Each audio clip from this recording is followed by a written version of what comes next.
अस्सलाम वालेकुम। पंजाब असम्बली ने एक करारदाद पास की है जिसमें उन्होंने बराह रास्त नाम तो नहीं लिया, लेकिन उसका मतलब यही है कि पाकिस्तान तहरीक इंसाफ और इमरान खान दोनों की सियासत के ऊपर पाबंदी आयद कर देनी चाहिए। और ये बहुत ही मज़ाक़ा ख़ेज़ इसलिए है कि ख़ुद नवाज़ शरीफ की पार्टी की हुकूमत है, उनकी बेटी चीफ़ मिनिस्टर है और उसी असम्बली ने एक करारदाद पास की है।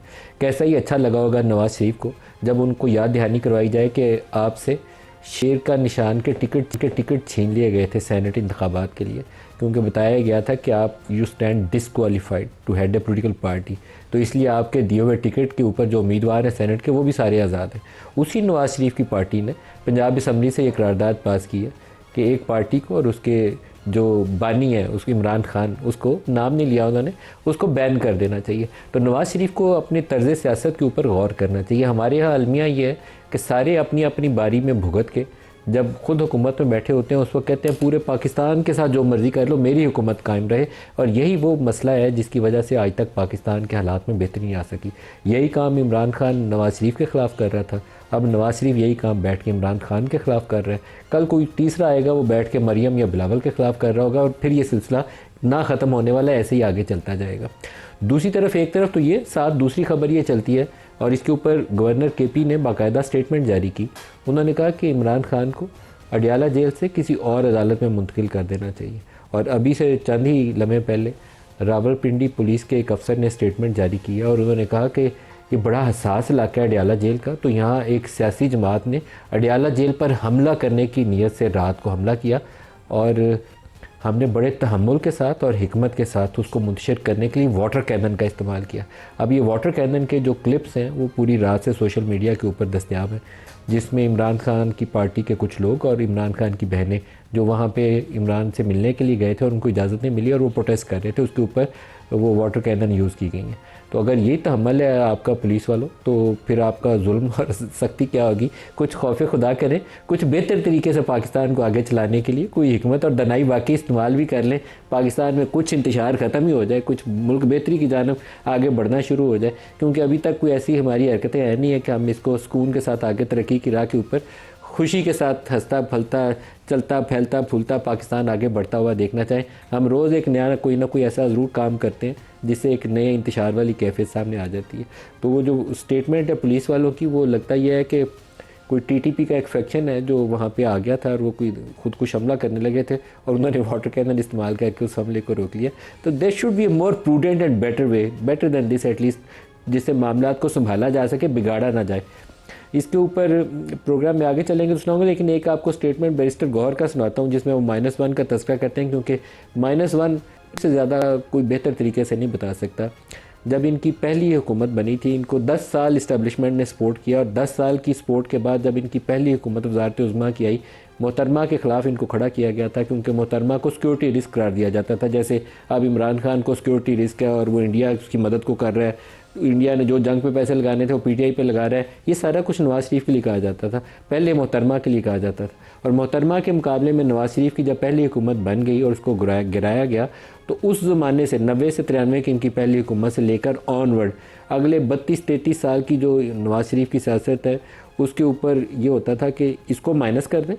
मुशर्रफ की भी ऑफ़र थी, शहबाज शरीफ को वज़ारत उज़्मा बना देते हैं, इसको नवाज़ शरीफ को हटा दें, पार्टी से चौधरी निसार आ जाए, शहबाज आ जाए, शाहिद खाकान आ जाए, एहसन इकबाल आ जाए, कोई आ जाए, लेकिन नवाज़ शरीफ को ऊपर से हटा दें। तो ये काम अभी इमरान खान फेस कर रहे हैं, कल को कोई दूसरा फेस करेगा और ये सिलसिला इसी तरीके से पाकिस्तान में आगे चलता जाता है। सुनिए बैरिस्टर गौहर क्या कहते हैं।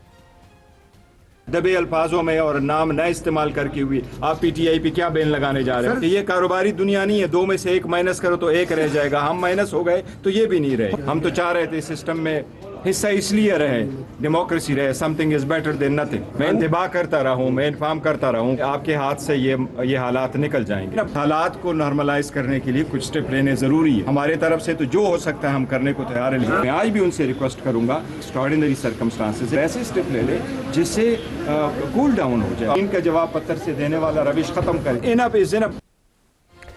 हमारे पास इस्लामाबाद स्टूडियोज़ में बैरिस्टर दानियाल चौधरी साहब पार्लिमानी सेक्रेटरी इत्तलात हैं, आपको खुशामदीद कहते हैं बैरिस्टर साहब। इसके अलावा शौकत यूसुफज़ई साहब पीटीआई से और अहमद बिलाल महबूब साहब सरबराह पिलडेट के हमारे साथ हैं।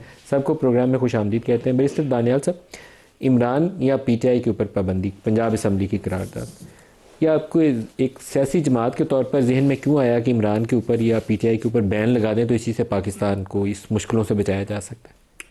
बिस्मिल्लाहिर्रहमानिर्रहीम। शुक्रिया जी नदीम साहब for having me on the show. देखिए जी, आज तो बिल्कुल इसके ऊपर डिस्कशन हो रही है, बात हो रही है, लेकिन इससे आधी बात भी नहीं की थी अल्ताफ़ हुसैन ने और उसके ऊपर बैन लगाया गया था। जब आपकी कौम हालत जंग में हो, जब आपके सामने मसले मसाइल आपके सामने खुले हों और एक लीडर रोज़ लोगों को प्रोवोक करे, कभी आपके बच्चों के जो शहीद हो रहे हैं, शोहदा हैं, उनके ख़िलाफ़ बात करे, कभी उसकी जमात जो है कहे कि उन शहीदों और शोहदा को मारने वाले जो हैं हम उनके साथ बैठकर मुज़ाकरात करते हैं, कभी आपके अंदर मुल्क के अंदर इंतशार की बात करे, कभी उस जमात का हेड जो है आपके दुनिया पूरी आपके जो फील्ड मार्शल हैं उनको एक्नॉलेजमेंट दे रही हो, तो you left with no other options. देखिए, पॉलिटिकल जमातों में आपके पास बिल्कुल स्पेस होती है, आप हमें बुरा कहें, आप कहें क्या कि हमारी जमात ये गलत कर रही है, हमारी पॉलिसीज़ ये कर रही हैं, लेकिन हम अपनी नेक्स्ट जनरेशन को देखिए, मैं व्हेन आई वाज हम जब we were in the other side of the picture as well, मैं तब भी एक चीज़ सारों को, और इसी तरह आप मेरा कोई प्रोग्राम उठा लें, मैं तब भी ये कहता कि हमारी फ़ौज है, हमारे जवान हैं और हमें ये स्टेटमेंट्स नहीं देनी चाहिए। और अगर कोई देखिए बात सुने, तो अगर आप अपनी नेक्स्ट जनरेशन को क्या बता रहे हैं कि आप रादन उनको बताएं कि हमारे जवान किस तरह अपनी शहादतें नोश कर रहे हैं, किस तरह पाकिस्तान के लिए अपनी जान कुर्बान कर रहे हैं, अपने झंडे के लिए अपना आज कुर्बान करें हमारे कल के लिए। हमारी फ़ौज ने ये गलत किया है, फ़ौज को हम ये करेंगे, हम ये ऑपरेशन नहीं होने देंगे, हम वो ऑपरेशन नहीं होने देंगे। बैन लगा रहे हैं पीटीआई इसके ऊपर? देखिए, मेरा तो जहाँ तक मेरी राय है, मैं ऐसी कोई आवाज़, वो मैं पीटीआई की बात नहीं करता, ऐसी कोई आवाज़ वो किसी जमात से भी आए और ऐसी कोई सोच वो किसी जमात की भी हो, उसके ऊपर बैन होना चाहिए। They should not be allowed. They ये नॉन स्टेट एक्टर्स वो इसी तरह प्ले करते हैं। जब नवाज शरीफ ने गुजरावाला में खड़े होकर जनरल बाजवा और जनरल फैज़ के खिलाफ तकरीर की थी, 2020 की बात है, ज़्यादा पुरानी नहीं, 4-5 साल आपकी याद ताज़ा होगी। हाँ बिल्कुल, 11-12 दफ़ा स्टेज पे बैठा हुआ था, 11-12 दफ़ा नाम ले लेकर मियां साहब के साथ था। तो आपके ख्याल में फिर नवाज शरीफ पे साथ ही बैन लगा दिया? मैं उन स्टेज पे मियां साहब के साथ था, फिर नवाज शरीफ पे साथ ही बैन लगा दिया? सुने, क्या मियां साहब ने ललकार के कहा कि जो ये बॉर्डर पे लड़ाई हो रही है हम अपने फौज के साथ नहीं है? क्या हमने ये नारा लगाया कि हम सुने क्या हमने ये नारा लगाया कि हम अपनी फौज के साथ नहीं है? या क्या हमने ये नारा लगाया कि हम अगर ऑपरेशन करोगे तो हम ईंट से ईंट बजा देंगे? क्या हमने ये नारा लगाया कि तुम घुस के तो देखो किसके बाप की सूबा है? मतलब हमने इस तरह के आपने नारे नहीं। डॉन लीग्स का इल्जाम नवाज शरीफ पे? डॉन लीग्स का कोई इल्जाम नहीं था, क्या वो एक कॉन्स्पिरेसी थी जो उस टाइम के एक फर्द वाहिद ने की थी। डॉन लीग्स की कोई हकीकत थी नहीं कि आप ना कोई हकीकत थी।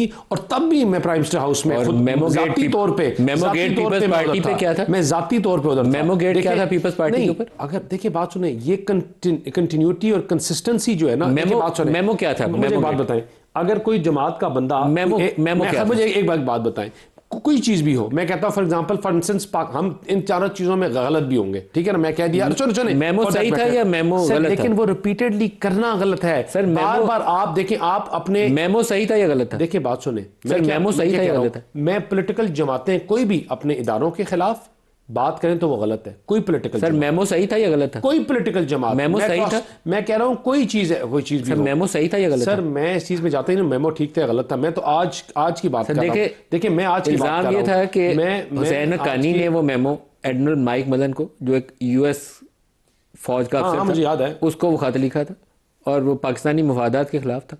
तो फिर तो सिक्योरिटी सबसे बड़ा जो कंप्रोमाइज था वो था। फिर सबसे बड़ा तो फिर डॉन लीग्स में क्या था कि इस बाकी चीजों में क्या, हर चीज मैं क्या बात कर रहा हूं। देखिए ये चीजें, स्टेटमेंट्स, चीजें सबको आप डिसाइड कर दें। क्या आपने कभी ये सुना है कि डॉन लीग्स के ऊपर के मुजस्मे जलाए गए? क्या डॉन लीग्स कभी आपने सुना है कि आपके शहीदों को का मजाक उड़ाया जाए? क्या कभी आपने सुना है कोई ऐसी स्टेटमेंट जहां ये कह रहा हो कि अगर मुझे फिर गिरफ्तार करोगे तो मैं फिर से इसी तरह मजाक उड़ाऊंगा? क्या डॉन लीग्स के ऊपर फौज के एक अफसर ने ये स्टेटमेंट जारी नहीं थी की द ट्वीट इज हियर, क्या था वो, the statement is here bye rejected, जो प्राइम मिनिस्टर का स्टेटमेंट आया था उसके ऊपर? सर मैं कहता हूँ 1000 दफ़ा रिजेक्ट कर दें, लेकिन क्या हमने फिर खड़े होकर तकरीरें की थी अपने फौज के खिलाफ? क्या हमने खड़े होकर कहा था कि हमारा जो क्या नाम है, हम बॉर्डर पे ऑपरेशन नहीं करने देंगे ख़वारिज के खिलाफ, या हम दहशतगर्दी में जो लोग हमारे बच्चों और उनको मार रहे हैं, हमारे अफवाज को मार रहे हैं, हमारे जवानों को मार रहे हैं, हम उनके साथ बैठ के मुज़ाकरात करें? क्या हमने कहा था कि बॉर्डर में हम अपनी फौज के साथ नहीं खड़े होंगे? क्या हमने कहा था कबायली लोग इनको ऑपरेशन नहीं करने देंगे? हमने तमाम ग्रीवियंसेस के तहत जितनी मर्जी ग्रीवेंसेस हो, जितनी मर्जी हमारी लड़ाई थी, जितनी मर्जी हमारे इश्यूज रहे हैं, लेकिन हमने पॉलिटिकली एंगेज किए रखा, अपनी बात पहुंचाई और वो पहुंची। इदारों में देखें, आप बात सुने, इदारों में फौज एक वाहिद इदारा है जो बड़ा एक सिस्टमैटिक तरीके के साथ बना हुआ है और चलता है। वहाँ फ़र्द वाहिद की जो कभी बहुत ज़्यादा अगर उसकी एक ग्रिप हो तो ultimately after certain time it washes of. मैं कहता हूँ कि आप जब पूरे इदारे के ख़िलाफ़ बात करें, आप अपने जवानों के ख़िलाफ़ बात करें, मैं आई स्वेयर टू गॉड, मैं बाय ज़ात, बाय माई सेल्फ, मैं लड़ाई के हक़ में नहीं हूँ किसी जमात के साथ भी, मैं एग्रेशन के हक़ में नहीं हूँ, मैं किसी पोलिटिकल जमात को दबाने में, जोर लगाने में, उनको चुप कराने के हक़ में नहीं हूँ। ये मेरी नेचर है। मैं दो बंदे लड़ाई भी कर रहे हैं, मैं कहता हूँ get over it and get go forward. लेकिन मुझे बताएं, आप क्या ऑप्शन छोड़ रहे हैं? जब आप स्टेज पे खड़े होकर वो तकरीर जो केपीके से हुई, मुझे बताएं उसके अलावा what options do you have? आप शौकत यूसुफ छोड़ रहे हैं वफाक के पास हालात जो भी हो, अफवाज के पास, किसके अलावा मुल्क के अंदर अगर एक ऐसी सूरत हाल पैदा हो जाए कि एक सियासी जमात वर्सेस फौज, ये वाली कैफियत हो, तो वो एक अच्छी कैफियत नहीं होती। आपकी सियासी जमात के लिए भी नहीं अच्छी होती, पाकिस्तान के लिए भी नहीं अच्छी होती। तो आपको इस सिचुएशन से बचना चाहिए। मैं इस चीज़ का हामी नहीं हूँ कि आप फौज और आप आमने सामने नजर आए, ये किसी भी कोई भी पैरामीटर्स आप इसके तय कर लें, लेकिन ये कन्फ्रंटेशन वाली जो भी पिक्चर हमारे सामने आएगी वो पाकिस्तान के मफाद में नहीं हो सकती। तो वो must avoid this situation. Politics भी इसी से आगे बढ़ेगी और जमहूरियत भी इसी से तवाना होगी। तो आपको ये इसके ऊपर कोई लाहे अमल अपनाना चाहिए, उसमें ये तासुर नहीं जाना चाहिए कि आप फौज के सामने खड़े। बिस्मिल्लाह, बहुत शुक्रिया जी, बिल्कुल आपने सही कहा। लेकिन बदकिस्मती है कि इस वक्त PMLN का जो बयानिया था ना, वो तो पिट चुका है। अब ये टीवी पे आके एक तरफा बयानिया बयान करते हैं कि जी ये जो है ना, ये तो मुल्क दुश्मन है, ये तो जो है ये तो फ़ौज दुश्मन है। ये भाई ना, हमने फ़ौज की मुखालफत की आज तक। जो बातें आप करते थे, नवाज शरीफ साहब करते थे, अभी तकरीर लगा दें और जनरलों के खिलाफ, मेरे पास अभी भी मैं इस वीडियो, मेरे पास आज भी वीडियो मौजूद है जिसमें वो कहते हैं कि ये जो जर्नल है ऐसा कर, ये जर्नल कौन होते हैं? फ़ौज नहीं होती है। तो बातें तो आपने भी की हैं। तो आप सुबह शाम एक दिन में 4-5 प्रेस कॉन्फ्रेंसें होती है। आप अपने मुल्क को तो देखें पहले। आपने बिल्कुल सही कहा, इस वक्त मुल्क के जो हालात हैं वो तो इस काबिल ही नहीं है। आप सिर्फ और सिर्फ इसलिए खुश होते हैं कि जब आपको IMF के कर्जा मिल गया। 40,000 अरब का कर्जा चढ़ने लगा है हमारे ऊपर सिर्फ 4 सालों में, और उसमें से 5,300 अरब की करप्शन हो गई है। और हम कहते हैं कि जी हमने बड़ा तीर मारा है, हमने बम बहुत अच्छे हैं। तो देखें, मुल्क तो आपसे चल ही नहीं रहा है, और आप उल्टा जो है ना, उस या तो अपनी वो क्या कहते हैं, जो आपके पास कोई बयानिया है नहीं, इसलिए आप ऐसा कर रहे हैं कि जी किसी पार्टी को दबाते रहो। तो कितना दबाओगे? अब देखें ना, कल जो वाकया हुआ है वो इंतहाई अफसोसनाक, जो ह्यूमन राइट्स का डे था। और ह्यूमन राइट्स का डे हम किस तरह हम मना रहे हैं कि हमने बूढ़ी खवातीन के ऊपर हमने वाटर कैनन का यूज़ किया, और जिस तरीके से उनका कसूर क्या था कि वो भाई से मुलाकात की इजाज़त मांग रहे थे, अपना हक मांग रहे थे। और ये हमेशा कहते हैं कि जी ये तो इंतशारी है। तो मुझे बताएं कि उस रात को क्या इंतशार किया था? क्या इंतशार? कोई गमला तोड़ा था उन्होंने? कोई उठ के कोई एहतजाज कर रहे थे? आराम से बैठे थे ना, अपना हक मांग रहे थे। तो इसका मतलब ये है कि ये शौकत साहब, लेकिन आपको ये नहीं लगता कि पाकिस्तान तहरीक इंसाफ सड़क के ऊपर जितना पॉलिटिक्स कर सकती थी, आपने उससे 100 गुना ज़्यादा उस ताकत को इस्तेमाल कर लिया, और अब वो टाइम आ गया है शायद आपको बातचीत वाला जो चैप्टर है ना तमाम के साथ, वो खोलना चाहिए। वो नवाज शरीफ चोर है, जरदारी चोर है, फौज सिर्फ हमें वो चीफ बुलाएगा तो बात करेंगे, इस तरह काम आगे नहीं चलने वाला। आपको सारों के साथ बातचीत करके दरवाजे खुलवाने पड़ेंगे। दरवाजे बंद हो चुके हैं आपके ऊपर। देखिए बिल्कुल आप सही कह रहे हैं, लेकिन मसला ये है कि कोई स्पेस तो मिले ना। सियासत करने का PTI को क्या स्पेस मिल रहा है? स्पेस आपको क्रिएट करनी पड़ेगी। आप अभी स्पेस क्रिएट करने की कोशिश नहीं कर रहे। नहीं, हम तो देखें, हम आपकी मतलब PTI के अकाउंट से जो ट्वीट्स हुई हैं अभी रिसेंट, जो जितनी टेंशन है, तनाव है, उसके अंदर उन ट्वीट्स ने रोल अदा किया है, तो आपको वो ट्वीट्स अवॉइड करनी चाहिए थी। देखिए, मेरा ख्याल ये ना कि बैरिस्टर गौर इस वक्त चेयरमैन है। अगर ये हुकूमत की रिस्पॉन्सिबिलिटी होती है कि वो अपोजिशन को इंगेज करे, उनसे बातचीत करे, कोई अच्छा माहौल बनाए। बैरिस्टर गौर जैसा सब्र तहम्मुल वाला इंसान मुझे तो आज तक नज़र नहीं आया। सियासत मैं भी काफ़ी अरसे से कर रहा हूँ, लेकिन वो जिस सब्र तहम्मुल से बात कर रहा है, बार बार कह रहा है कि जी उस नहज पे बात ना पहुँचाए जहाँ से पॉइंट ऑफ नो रिटर्न हो। बेहतर तो ये है ना कि उसको तो इंगेज कर लेते हैं ना ये लोग। ये तो बिल्कुल, इन्होंने तो कसम खाई है कि जी हमने हर सूरत में यही लाएअमल अपनाना है। तो इस लाएअमल से तो ये मुल्क को आगे नहीं ले जा सकते। इस वक्त आप पहले फ्लोर मिलों वालों ने शोर मचाया, अहमद बिलाल, आप महबूब साहब से भी राय ले लें। शोर अहमद मचा रही है। साहब, आप क्या फरमाते हैं कि ये जिस तरीके से पाकिस्तानी सियासत जहां पहुंच चुकी है और पिछले 2-2.5 सालों में जो कुछ पाकिस्तान में हो चुका है, वैसे माजी में इसकी बहुत सारी मिसालें मौजूद हैं, लेकिन क्या पाकिस्तान इससे आगे बढ़ रहा है? जमहूरियत बेहतर हो रही है? कोई रास्ता हमारा निकल रहा है या रास्ते बंद हो रहे हैं? बहुत शुक्रिया। नहीं, ये तो बिल्कुल ऑब्वियस बात है नदीम साहब कि ये उस तरफ हम बढ़ रहे हैं जहाँ ये बचे खुचे जो चंद रोशनदान खिड़कियाँ, ये रास्ते हैं, ये भी बंद हो जाएंगे। यानी अगर इस रवैये से पीटीआई का ख्याल ये है कि इसके लिए कुछ जमहूरी रास्ते खुल जाएंगे, उनके लिए गुंजाइश पैदा हो जाएगी, तो मुझे अफसोस से कहना पड़ता है कि ऐसा नहीं हो पाएगा। ये जो ट्वीट थी मोहतरमा उज़्मा खान की तरफ से मुलाकात करने के बाद जो इमरान खान साहब ने ट्वीट की है, वो इंतहाई काबिल एतराज़ ट्वीट है।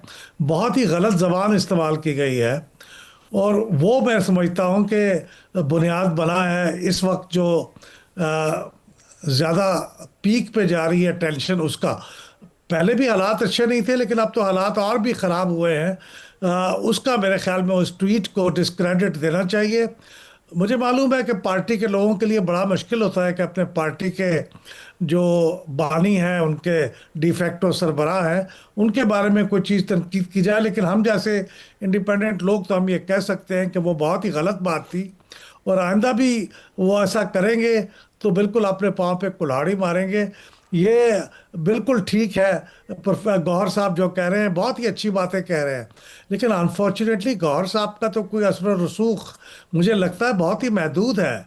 वो चेयरमैन तो हैं, लेकिन क्या वो जिस तरह अंग्रेज़ी में कहते हैं is he calling the shots, फैसले क्या वही कर रहे हैं? मसला अभी देखिए ना कि वो बातचीत किस तरह करेंगे गौहर साहब किसी के साथ, जब अभी उसी ट्वीट पे जिसका मैं जिक्र कर रहा हूँ इमरान खान साहब ने ये फरमाया है कि वो लोग जो एक नेशनल सिक्योरिटी वर्कशॉप में गए थे पीटीआई के, वो मीर जाफ़र और यानी वो गद्दार है दूसरे अल्फाज में, दोनों के उनके बारे में कहा गया। वो 6-7 लोग थे जो उन्होंने वहाँ पे, अगर उस वर्कशॉप को अटेंड करने के लिए भी इमरान खान साहब पे टॉलरेंस नहीं है, तो फिर वो गौहर साहब का किसी हुकूमत के आदमी से राब्ते को कैसे बर्दाश्त करेंगे? मेरी समझ में नहीं आता। लेकिन गौहर साहब जो बातें कर रहे हैं वो बहुत ही अच्छी बातें कर रहे हैं। आई विश कि उनकी बात कोई सुनता और उनकी बात का कोई वेट होता पीटीआई के अंदर भी और पीटीआई के बानी के साथ भी। अच्छा, इसमें अहमद साहब जो रास्ता है आगे बढ़ने का, उसमें तो उस वर्कशॉप में उनके लोगों का बैठा होना उनके लिए एक गोल्डन अपॉर्चुनिटी होनी चाहिए थी कि वहाँ पर आर्मी चीफ जाते हैं उस वर्कशॉप के अंदर, एनडीयू के इवेंट के अंदर फ़ौज के सीनियर अफसर बैठे होते हैं, तो वहाँ पर अगर बैरिस्टर रुमैर बैठे हुए हैं, बैरिस्टर गौहर या कोई और इनके लोग बैठे हुए हैं, तो that should be a golden opportunity to interact with the top most people in the army. जो इमरान खान पिछले 2-2.5 सालों से एक ही मुतालबा करते थे कि मैं तो सिर्फ फ़ौज से बात करूँगा, तो उस अपॉर्चुनिटी को बजाय कि एक्सप्लॉइट करने के, अपने हक में इस्तेमाल करने के, उसको बाकायदा बम लगा के उड़ा देना, तबाह कर देना, क्योंकि इस ट्वीट ने तो वही काम किया है। तो ये कोई प्रूडेंट पॉलिटिक्स तो नज़र नहीं आई इसके अंदर। बिल्कुल, आप बिल्कुल सही फरमा रहे हैं। एग्जैक्टली ये बहुत अच्छा मौका था कि वो अपना मौक़िफ़ पेश कर देते सलीके के साथ। उनमें सवाल जवाब का बहुत मौका होता है, कमेंट करने का मौका होता है, तो वो कर सकते थे, उसको इस्तेमाल करना चाहिए था। प्लस ये कि जो तहरीक इंसाफ के जो लोग वहाँ पे थे, उनके अपनी लीडरशिप स्किल्स को भी और एंगेजमेंट करने की स्किल्स सीखने का भी बहुत अच्छा मौका था। उनको कंडेम करने का मतलब तो ये है कि आप बिल्कुल कोई मौका नहीं देना चाहते कि कोई भी राब्ता हो, जो राब्ता करेगा उसे आप गद्दार करार देंगे। तो इन हालात में चीज़ों के इम्प्रूव करने की तो कोई मुझे इम्कान नज़र नहीं आता। लेकिन मैं समझता हूँ कि गौहर साहब की बात अगर कोई सुन ले और उसी पे अमल कर ले तो बहुत अच्छी बात है। स्पीकर साहब भी कह रहे हैं कौमी असम्बली के कि मेरे दरवाजे खुले हैं, मेरे साथ आके बात करें। मेरे ख्याल में बात हो सकती है, इनका लीडर ऑफ द अपोजिशन भी आ सकता है, लेकिन बैठ के बात करनी चाहिए। और वो एक नशिस्त में बात तय नहीं होगी, 2, 3, 4, 6 जितनी भी नशिस्तें हों, ये मुस्तकिल अमल जारी रहना चाहिए। एक ब्रेक ले लेंगे।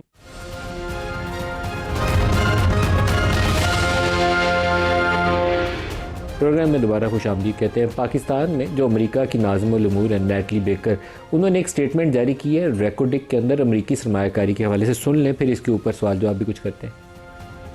U.S. Export-Import Bank recently approved financing of $1.25 billion to support the mining of critical minerals at Reko Diq in Pakistan. In the coming years, Exim's project financing will bring in up to $2 billion in high-quality U.S. mining equipment and services needed to build and operate the Reko Diq mine, along with creating an estimated 6,000 jobs in the U.S. and 7,500 jobs in Baluchistan, Pakistan. The Reko Diq project serves as the model for mining projects that will benefit U.S. exporters as well as local Pakistani communities and partners by bringing employment and prosperity to both our nations. अब जो golden opportunity Pakistan के लिए होनी चाहिए वो ये नहीं होनी चाहिए कि यहाँ से हम रॉ जो खोदेंगे नीचे से वो सारा कुछ एक्सपोर्ट कर दें, बल्कि यहाँ रिफाइनिंग इंडस्ट्री लगे और यही रेयर अर्थ मेटल्स, कॉपर, दूसरी चीज़ें उनको रिफ़ाइन किया जाए यहीं से, और रिफ़ाइंड मेटल्स वो दुनिया में जाएं तो वैल्यू ऐड होगी। अरबों डॉलर सालाना हम कमा सकते हैं, नहीं तो चंद 100 मिलियन डॉलर सालाना आएंगे। अब चंद 100 मिलियन डॉलर को चंद अरब डॉलर करने के लिए इन्वेस्टमेंट चाहिए और उसके लिए tax policies, political stability, rule of law, ये सारी चीज़ें दरकार हैं। हमारे साथ शामिल हो रहे हैं जावेद कुरैशी साहब, जो चीफ़ एग्जीक्यूटिव ऑफिसर हैं पाकिस्तान बिजनेस काउंसिल के। जावेद साहब, आपको खुशामदीद कहता हूँ। पाकिस्तान में सरमाया नहीं आ रहा और टैक्स का रेट हमने ये कर दिया कि सैलरीड क्लास के ऊपर 40% काटते हैं, कारोबारों के ऊपर 50 से 60% काटते हैं। तो ना नई सरमायाकारी आ रही है, ना पाकिस्तान से बरामदात बढ़ रही हैं। क्या हिंड्रेंसेस क्या हैं, रुकावटें क्या हैं और कैसे इसको दुरुस्त किया जाए? अस्सलाम वालेकुम sir, thank you very much for having me on your show. देखें सर, इसमें 2-4 चीज़ें हैं। सबसे पहले तो इन्वेस्टमेंट आने के लिए आपको एक पॉलिटिकल एनवायरनमेंट चाहिए, stable political environment, and most importantly आपको स्टेबल पॉलिसियां चाहिए। फॉरेन इन्वेस्टर जो होते हैं जी, उनके पास बड़ी चॉइसेस होती हैं। वो 100 मुल्क में इन्वेस्ट कर सकते हैं और वो आते हैं पैसे बनाने। तो वो देखते हैं कि स्टेबल पॉलिसियां कहाँ हैं, कि प्रिडिक्टेबल कैश फ्लो कहाँ होंगे, प्रिडिक्टेबल प्रॉफिट कहाँ होंगे, डिविडेंड मुल्क से बाहर निकाल सकेंगे, करेंसी रिस्क ज्यादा नहीं होगा, पॉलिटिकल रिस्क ज्यादा नहीं होगा। तो उन चीजों में जी अभी पाकिस्तान को काफी काम करना है। और this is the main reason जी कि यहाँ इन्वेस्टमेंट, फॉरेन डायरेक्ट इन्वेस्टमेंट जो है वो लगभग $2 बिलियन की ऊपर नीचे थोड़ा बहुत इधर उधर है। अब आप देखें एक मुल्क उज़्बेकिस्तान में जी $45 बिलियन की फॉरेन डायरेक्ट इन्वेस्टमेंट आई है। और क्योंकि वो इसको अट्रैक्ट कर रहे हैं, क्योंकि वो पॉलिसियां ठीक बना रहे हैं, क्योंकि इसका एक पूरा वो इकोसिस्टम बना रहे हैं, वो तवज्जो देते हैं एयरपोर्ट ठीक करो, तवज्जो देते हैं टैक्सी सर्विस ठीक करो, ताकि फॉरेनर आए, बाहर से फॉरेन इन्वेस्टर। जावेद साहब, पाकिस्तान क्या करे कि यहाँ पर भी कुछ 40-50 अरब डॉलर की सालाना FDI आनी शुरू हो जाए, पाकिस्तान के मसले वैसे ही हल हो जाएंगे सारे? जी बिल्कुल है जी। और लेकिन इसमें ये भी कहने की जरूरत है सर कि आपको फॉरेन डायरेक्ट इन्वेस्टमेंट भी चाहिए ना, वो प्रॉपर किस्म की फॉरेन डायरेक्ट इन्वेस्टमेंट चाहिए। जैसे आपने अभी माइनिंग पे बात की ना, ये बिल्कुल आपने पते की बात की है कि अब हम बात कर रहे हैं कि जी foreign direct investment, efficient foreign direct investment होनी चाहिए। इससे नौकरियां क्रिएट हों, इससे एक्सपोर्ट कैपेबिलिटीज बढ़े, इससे टेक्नोलॉजी ट्रांसफर हो, इससे मैनेजमेंट स्किल सेट ट्रांसफर हो। अगर आप सिर्फ फॉरेन डायरेक्ट इन्वेस्टमेंट ला रहे हैं क्योंकि आपने कंजम्पशन बढ़ानी है और उसी कंपनी की डिविडेंड्स अगले 10 साल 10 टाइम्स एज मच हैं जितना पैसा आया था, तो उस किस्म की फॉरेन डायरेक्ट इन्वेस्टमेंट जो है अब हमारे लिए कोई खास फायदेमंद नहीं है। तो फॉरेन डायरेक्ट इन्वेस्टमेंट लाने के लिए आपको, मैंने क्लाइमेट की तो बात की, लेकिन उसके अलावा भी आपको जो है ना और भी काफी पॉलिसियां देखनी होंगी जी। और सबसे इंपॉर्टेंट चीज ये होती है जी कि हम फॉरेन डायरेक्ट इन्वेस्टमेंट और लोकल इन्वेस्टमेंट में ना डिफरेंट सिनारियो नहीं बना सकते। अगर आपका इन्वायरमेंट, आपके अगर local investor, Pakistani investor invest नहीं कर रहे हैं, तो फिर ये एक्सपेक्ट करना कि फॉरेन डायरेक्ट इन्वेस्टर आके पैसे डालेंगे, तो वो तो उसमें मुझे तो कोई लॉजिक नहीं नजर आता। अगर आपके अपने लोग कंफर्टेबल नहीं है या अपने लोग डर रहे हैं या अपने लोग पॉलिसियों में बिलीव नहीं करते हैं, तो बाहर के लोग क्यों बिलीव करेंगे? तो एक तो आपको एक कंसिस्टेंट इकोनॉमिक एनवायरनमेंट बनाना है जहां पॉलिसियां बिल्कुल सब लोग समझें, ट्रांसपेरेंट हों, उसमें कोई चेंज ना आए। अब देखें, अब आपको जिस किस्म की हम फॉरेन डायरेक्ट इन्वेस्टमेंट की बात कर रहे हैं उसमें आपको अब लॉन्ग रन भी देखना होगा। 8-8, 10-10 साल लगेंगे। अब आप माइनिंग में जा रहे हैं तो इसका फल आपको कल परसों तो नहीं मिलेगा, ये तो आपको 5, 7, 8 साल तक के बाद मिलेगा। उसमें अगर आप पॉलिसियां चेंज करते जाएंगे, कभी टैक्स पॉलिसी चेंज कर दी, कभी इन्वेस्टमेंट पॉलिसी चेंज कर दी, कभी रिपैट्रिएशन पॉलिसी चेंज कर दी, डिविडेंड पॉलिसी चेंज कर दी, तो फिर आप फिर क्या मार्केट्स को क्या बताएंगे?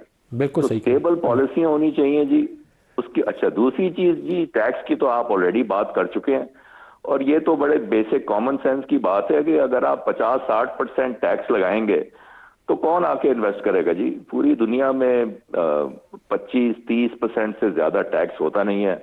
आप 50-60% टैक्स लगा रहे हैं, आप फिर इंडिविजुअल्स पे टैक्स लगा रहे हैं, आपके बाहर जा रहा है टैलेंट। तो आपको लोगों की भी जरूरत है जी इस किस्म की। अगर आप अब हम बात कर रहे हैं एफिशिएंट फॉरेन डायरेक्ट इन्वेस्टमेंट की, तो उसको आपको फिर पते के लोग भी चाहिए, इंजीनियर्स चाहिए, डॉक्टर चाहिए, प्रोफेशनल चाहिए, अकाउंटेंट चाहिए। वो अगर सब बाहर चले जाएंगे क्योंकि वो 50-60% टैक्स दे रहे हैं, सीवीटी दे रहे हैं बाहर से। अब ये सीवीटी का इन्होंने टैक्स लगाया हुआ है जी, ये बहुत नुकसान कर रहा है पाकिस्तान को, क्योंकि बाहर के प्रोफेशनल वगैरह जो हैं वो पाकिस्तान आना नहीं चाहते, क्योंकि उन पे फिर उनके जो बाहर के घर वगैरह हैं या एसेट्स हैं जो उन्होंने कमाए हैं लास्ट 20-30 साल में, उस पर अगर टैक्स लगेगा तो यहाँ कौन आएगा? आपके बहुत से बिजनेसमैन, बहुत से प्रोफेशनल यहाँ से दुबई जा रहे हैं, दुबई में वो बिजनेसेस सेटअप कर रहे हैं, क्योंकि वो कह रहे हैं जी हमारे अपने मुल्क में टैक्स इतना हाई है, तो हमें जी टैक्स एनवायरनमेंट को भी देखना होगा, टैक्स कम करना पड़ेगा।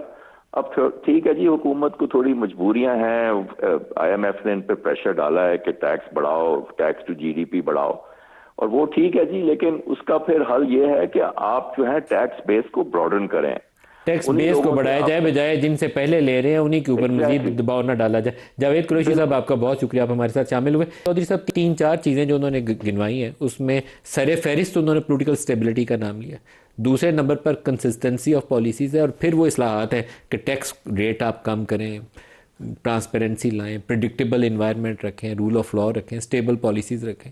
तो ये 3-4 बहुत मुश्किल चीज़ें नहीं हैं, हमें पता होना चाहिए कि ये करेंगे तो दुरुस्त राह पे आ जाएंगे, करते क्यों नहीं हम? नदीम मलिक साहब, मैं आपको एक बड़ी पते की बात या मज़े की बात सुनाता हूँ। पॉलिटिकल स्टेबिलिटी जो है, पॉलिटिकल स्टेबिलिटी अयूब खान से लेकर या पीछे आप चले जाएं तो पाकिस्तान में पॉलिटिकल स्टेबिलिटी कभी भी नहीं आई। देन अगेन आपकी मार्केट्स चीज़ों ने रिस्पॉन्ड किया है। कंटिन्यूटी ऑफ पॉलिसी जो है ना वो बहुत ज़रूरी है। कंटिन्यूटी ऑफ पॉलिसी जो चीज़ लैक करती है ना पाकिस्तान में, वो कंटिन्यूटी ऑफ पॉलिसी है। एक सर्वे किया गया, स्टेबिलिटी भी चाहिए। एक सर्वे किया गया था मुशर्रफ साहब के, पाकिस्तान एनालिटिका ने मुशर्रफ साहब के दौर में, और उसमें याया खान साहब किस्सा टाइम से और इसी तरह आगे पूरा फॉल ऑफ ढाका और सब चीज़ों को किया गया था, और फिर सवाल पूछा गया था कि आपके लिए क्या ज़्यादा इंपॉर्टेंट है कि गवर्नमेंट की कंसिस्टेंसी इन पॉलिसी या पॉलिटिकल स्टेबिलिटी? तो मेरे ख्याल से 76 से 78% लोगों ने कहा था पॉलिसी। रात को और पॉलिसी होती है, सुबह और होती है, शाम को और होती है, 2 दिन बाद और होती है। कंटिन्यूटी ऑफ पॉलिसी जो है वो बड़ी इंपॉर्टेंट है, और पूरी दुनिया में देखिए थिंक टैंक्स बने होते हैं। थिंक टैंक्स आपको पॉलिसी देते हैं, उसमें अलिफ बे पे कोई भी आके बैठ जाए। आपने इंग्लैंड में एक गवर्नमेंट में नहीं देखा 4 प्राइम मिनिस्टर्स हट गए, पॉलिसी क्या डिविएट हुई? पॉलिसी जो लार्जर स्केल्स में या ब्रॉडर स्पेक्ट्रम में पॉलिसी एक होती है, जो आता है उस पॉलिसी को फॉलो करता है। हमारा नदीम मलिक साहब की अपनी पॉलिसी है, दानियाल की अपनी पॉलिसी है, KPK में ये जो बता रहे थे इनकी अपनी पॉलिसी आ जाती है। ऊपर से अभी जिस तरह इन्होंने बात की, गलत फिगर दिया, 5,000 अरब रुपए की करप्शन जो है वो हुई है, पता नहीं क्या भी उन्होंने जो फिगर बोला, वो अगर कोई रिपोर्ट ऐसी है तो उसमें ये भी लिखा हुआ है 4,000 अरब KPK में हुआ, ठीक है ना, वरना जो असल रिपोर्ट है वो तो बिल्कुल डिफरेंट बरक्स इसकी बात करती है। लेकिन जिस रिपोर्ट की बात करें उस रिपोर्ट में मैं नहीं पढ़ा 4,000 अरब लिखा हुआ है KPK ने। करप्शन परसेप्शन में वैसे पंजाब से रेफरेंस है सर, सुबह बढ़ा है ना, आप परसेप्शन खराब जो है सबसे ज्यादा पंजाब में। आपके 66% लोगों ने क्या कहा है? 66% लोगों ने कहा है कि हम मुतमईन हैं, हम वी थिंक के लास्ट 1 ईयर में चीजें बेहतर हो रही है। वो पता नहीं 66% मुझे ढूंढने पड़ेंगे कि वो कौन से थे जिनका काम पाकिस्तान में बगैर पैसे के हो गया। देखें आप 60% लोगों ने कहा कि हम एजेंडा ड्रिवन पॉलिटिक्स की वजह से और इन्हीं पॉलिसीज की वजह से पाकिस्तान ग्रे लिस्ट से हटा है ना। देखिए पाकिस्तान जब हमें मिला था तो अभी आपका लहू लहान था, पॉलिसीज बद से बदतर थी, आप यूवर ब्रिंक्स ऑफ बैंकक्रप्ट हो गए हो या होने वाले हो, ये डिबेट चल रही थी। And where we are discussing economy, ये itself is a big achievement. हाँ, शौकत यूसुफ भाई साहब, को चलाने के लिए बहुत सी चीज़ों की शौकत ज़रूरत है साहब, और आगे आपने चीज़ें बेहतर होने पाकिस्तान की ज़रूरत है, बिजनेस काउंसिल लेकिन की वो इंशाल्लाह राय होगी। सुनी है पाकिस्तान के ऊपर। उन्होंने कहा पोलिटिकल स्टेबिलिटी चाहिए और सियासी जो साथ साथ इक्तिसादी पॉलिसीज़ हैं उनका तसलसल चाहिए। रिफॉर्म्स भी करनी है, लेकिन ये दो बहुत ज़रूरी चीज़ें हैं। हमारे यहाँ ना सियासी इस्तेहकाम है, ना पॉलिसियों का तसलसल है। देखिए ये तो चाहते भी नहीं है ना, इंसान कोशिश तो कर लेता है ना, इनकी तरफ से तो कोई कोशिश भी नहीं हो रही है। और ये समझते हैं कि हम कर्ज लेके ही मुल्क चला सकते हैं, तो कर्जा तो ले रहे हैं, उसमें ये कामयाब हैं। आप देख रहे हैं कि 40,000 अरब तक कर्जा तो अब माशाल्लाह चढ़ा चुके हैं मुल्क के ऊपर। 1 रुपये का रिलीफ तो आवाम को दे नहीं सकते हैं। ये सरमायाकारी तब होती है जब आप अपना सरमाया खुद लगाएंगे। जब आप अपना सरमाया बाहर लगाते हैं, दूसरों को कहते हैं आए सरमायाकारी करें, तो इन हालात में कौन सरमायाकारी करे? आप इतना खौफ पैदा कर रहे हैं लोगों के अंदर कि आपसे ये बर्दाश्त नहीं हो रहा है कि इमरान खान से मुलाकात की इजाज़त दी जाए।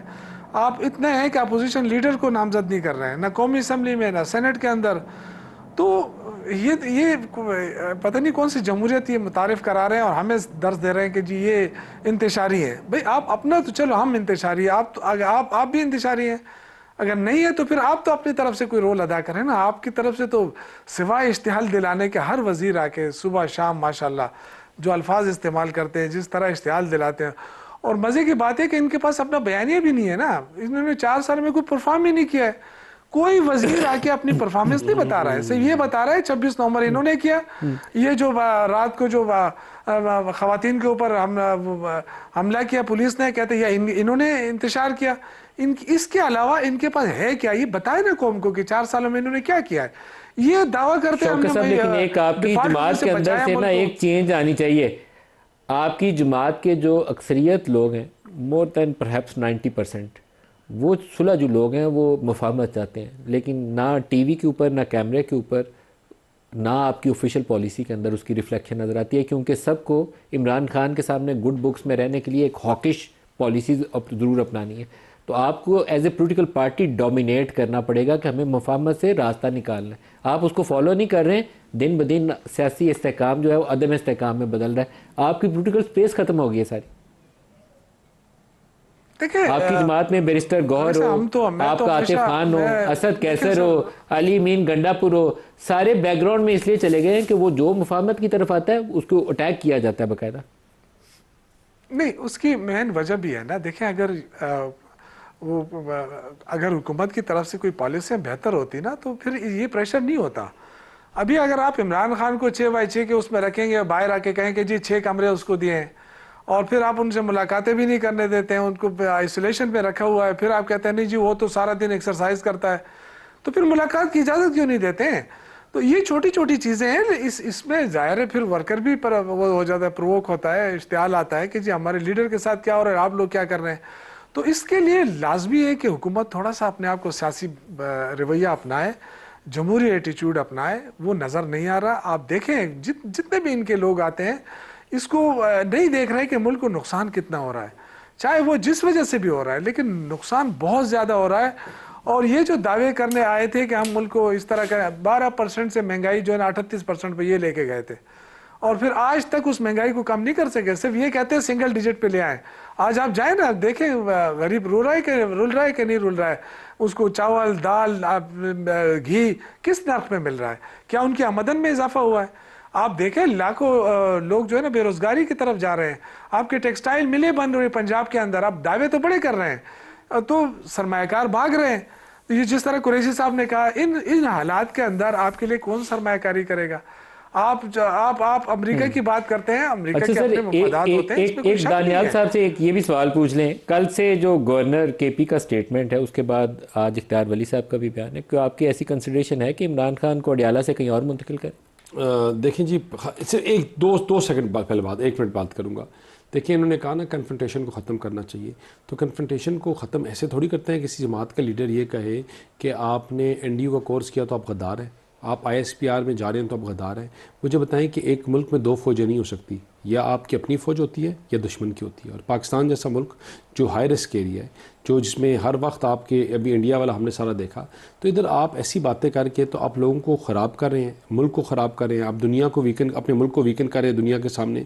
और फिर इंडिया का जो टेलीविज़न है और है जिसको प्रोपोगेट करते हैं, पूरा एक चैनल नेक्सस शुरू हो जाता है। वो कहते हैं ना सिनर्जी, वो सिनर्जी जो इनकी होती है आपस में, बलोचिस्तान, अफगानिस्तान, इंडिया, और वो पूरा सिस्टम इनका सही। चंद साल पहले आपको मोदी का यार कहते थे, खुदा का नाम ले, इस लड़ाई से पाकिस्तान को निकाले, आगे चले। किसी का यार नहीं कह रहा, मैं कह रहा हूँ कि ये बातें गलत सर, है। क्या इमरान को आप अडियाला से कहीं और मुंतकिल करने का इरादा रखते? देखें, बात सुने, अडियाला के जो जेल सुप्रिटेंडेंट है ना, उनकी अटमोस्ट प्रायोरिटी है 8,000 दूसरे कैदी, जहाँ 3,000 की कैपेसिटी और 8,000 लोग बिठाए हुए हैं आपने। वहाँ उनकी सेफ्टी और सिक्योरिटी, उनकी मुलाकातें सबटाज होती हैं, उनके हर चीज़ सबटाज। वहाँ लोगों ने जितने और कैदी हैं उनके रोज़ ये आके आप कहाँ मुंतकिल करना चाहते हैं और रोज़ आके बंद कर देते हैं। तो मेरी और मेरा हल्के कॉन्स्टिट्यूंसी का एंड भी है वो इलाका, तो बार बार लोग ये कहते हैं, लोग ये रिक्वेस्ट करते हैं कि उनको यहाँ से मूव किया जाए। कहाँ? और किसी और जेल में कर दें आप, कहाँ पर? कहीं और कर दें। मैं I am not an expert in jail, लेकिन कहीं भी कर दें, यहाँ से मूव करें कि जो मसले और इश्यूज़ लोगों को आ रहे हैं, क्योंकि इस जेल की इतनी कैपेसिटी नहीं है, तो उनको मूव करना चाहिए। आपको लगता नहीं है कि एक और तनाव वाली चैप्टर आप खोल रहे हैं? पहले कह रहे हैं उधर गवर्नर राज लगा दें, इधर कह रहे हैं इमरान को दूसरी जेल मुंतकिल कर दें, पंजाब में आप करारदाद पास कर रहे हैं पार्टी बैन कर दें, तो आप एक नया तनाव का जेल में नया चैप्टर खोल रहे हैं। जेल है, मूव करने में इतना कोई मसला नहीं है। आई थिंक कि अगर तो देखें, आप बाज़ चीज़ों का करके आप फिर कोई ऑप्शन छोड़ते नहीं हैं। आप रोज़ आकर जेल के बाहर हमला करने की कोशिश करें, रोज़ आप पीसफुल एंड प्रोटेक्शन एक्ट 2025 के बाद भी आप रोज़ आकर एहतजाज करें, कभी पंप्स बंद कर दें, कभी अडियाला रोड बंद कर दें, जिसमें पहले ही 3 जगह ओवरहेड ब्रिजेस बन रहे हैं, काम लगा हुआ है। मलिक साहब, इसमें ये मैं जरूर पूछूंगा मेरे भाई से कि हाई कोर्ट का एक बाकायदा ऑर्डर है, रोज़ मसला बनाने से बेहतर है कि फिर उनको मूव कर दिया जाए। जी, एक लाइन में कह लें यूसुफ साहब जल्दी। मैंने कहा कि ये तो हाई कोर्ट का फैसला है कि वकला को मिलने दिया जाए, फैमिली को मिलने दिया जाए, बाकायदा ट्यूसडे और जुमेरात का दिन मुकर्रर किया गया है। तो आप ऐसा कर रहे हैं कि रूल ऑफ लॉ को नहीं मान रहे हैं, किसी अदलिया के अदालत का फैसला नहीं मान रहे हैं। तो यही हो रहा है ना। बात करता है कि अगर आप पॉलिटिकल स्टेटमेंट्स दें, पॉलिटिकली आप लोगों को इंसाइट करें, आप मुल्क के खिलाफ बातें करें, इदारों के खिलाफ करें। और मैंने वही कहा कि अल्ताफ हुसैन से आधी भी बात नहीं की थी, और तब आपने उल्टी छलांगे मार के उसको बैरिस्टर दानियाल साहब, शौकत महबूब साहब, सबका शुक्रिया। आज दीजिए। अल्लाह हाफिज़।